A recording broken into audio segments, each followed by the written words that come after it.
புண்ணிய புதன் அழகு தமிழ் கவிதை கழகத்தின் காலை வணக்கம் உங்கள் அனைவருக்கும்.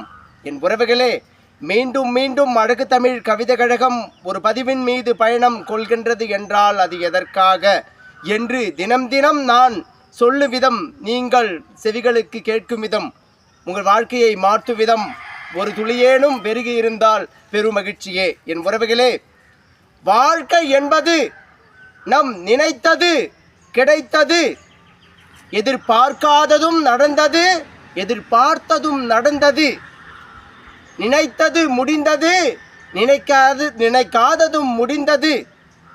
அன்பது துன்பத்தையும் தந்தது, இன்பத்தையும் தந்தது, பெரும் எதிர்பார்ப்பையும் தந்தது, ஏமாற்றலையும் தந்தது. நினைத்த நேரங்களில் வாழ்க்கை இது வளர்ந்தது, சில நிகழ்வுகளில் நான் வாழ்க்கை அது வளர்வு குறைந்தது. பூ மலர்ந்தது, புன்னகை மலர்ந்தது, சோகம் கலைந்தது, சோகம் நம்மை சேர்ந்தது. இன்பம் பெருகியது, இன்பம் இல்லாத நிலையும் பெருகியது. உரு குலைந்தது, நிலை குலைந்தது. நேர்மையாக நின்றது, அநாகரிகத்தை கையில் எடுத்தது. வாழ்வை அழகாக நடத்தியது, அலங்கோலமாக நடத்தியது. அது இது இது என வாழ்வதனில் எப்பொழுதும் அதற்குள் இவையெல்லாம் நிகழ்ந்துதான் இருப்பது. இதை பொறுப்பது நம் மனதுக்குள் இருக்கும் பொறுப்பது.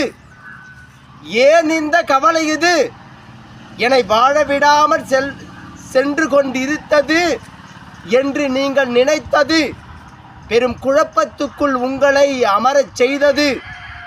அதில் இருந்து விலகி வரதான் வழிகளை தேடி உங்கள் நினைவுகள் அலைந்தது.